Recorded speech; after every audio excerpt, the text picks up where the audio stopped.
Kenya hindagan. Harka isa mure, harma mure, ilma oromo gadda keessa gube. Sina duga ni bona, duga figoto ta Kenya ni yaadanna. Gara laafina boo'icha keessa, abjuufi hawwii Kenya dhumate.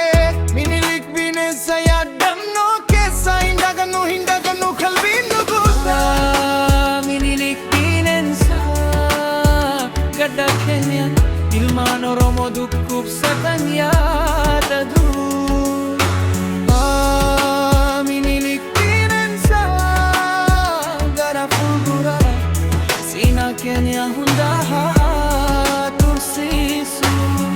Hiriyoota guutoota hindagannu, harka mure, harma mure dhala Kenya, seenaa oromoo gara fuulduraatti. Minilik bineensa yaadannoo dhaala, guutoota darban waanan himu waanan barreessu. Qalbiin koo waliin boo'icha fi abjuu wal simeessu. Rap kanaan seenaa Kenya tursiisu.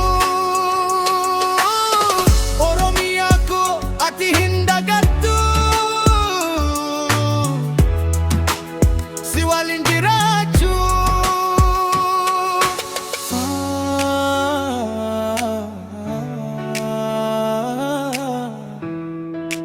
Duga figato.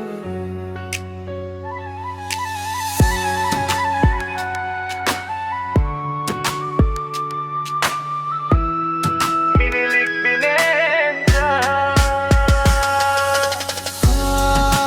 Minilik bineensa.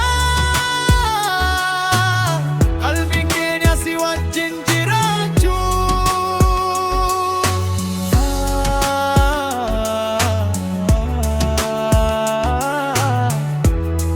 Minilik bineensa,